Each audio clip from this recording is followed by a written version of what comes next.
నిమిషంతో కలిసి ఇక 2 లక్షల రూపాయల రుణమాఫీ చేస్తానని చెప్పినటువంటి ప్రభుత్వం అంటే గతంలో ఎన్నికల హామీ ఇచ్చినటువంటి ప్రభుత్వం ఇప్పుడు ఆ హామీని నెరవేర్చింది. అయితే 1 లక్ష రూపాయలు నిన్న రైతుల ఖాతాల్లో వేస్తూ నిర్ణయం తీసుకుంది. దీని పట్ల రైతులు చాలా సంతోషం వ్యక్తం చేశారు. 11 లక్షల పైచిలుకు రైతుల ఖాతాల్లోకి నిన్న 1 లక్ష లోపు ఉన్నటువంటి రుణాలన్నీ కూడా మాఫీ అయిపోయినాయి. వాళ్ళ ఖాతాల్లో డబ్బులు పడిపోయినాయి. ఇక రెండో విడతలో అంటే ఈ నెలాఖరు వరకు రెండో విడతలో 1,50,000 వరకు, తర్వాత అంటే ఆగస్టు 15 లోపల 2 లక్షల రుణమాఫీ అనేటువంటి చేసి తీర్తామని చెప్పేసి రాష్ట్ర ప్రభుత్వం చెప్పింది. అదేవిధంగా అడుగులు ముందు పడుతున్నటువంటి పరిస్థితి కనిపించింది. నిన్న రైతులు సంబురాలు చేసుకున్నారు చాలా చోట్ల కూడా. అయితే ఇది ఇట్లా ఉంటే ఇక మరోవైపు నైరుతి ఋతుపవనాలు తర్వాత ఇక అంతా కూడా కనిపిస్తూ ఉంది. మొత్తం మీద ఇవాళ రేపు భారీ వర్షాలు కురిచేటువంటి అవకాశం కనిపిస్తూ ఉంది.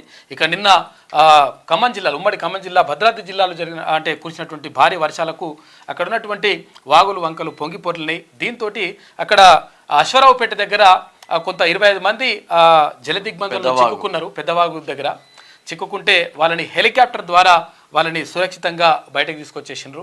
అది అట్లా జరిగింది. ఇక గ్రూప్ 2 వాయిదాకి సంబంధించి నిరసనలు అంటే వాయిదా వేయాలని చెప్పేసి డిమాండ్ వస్తూ ఉంది.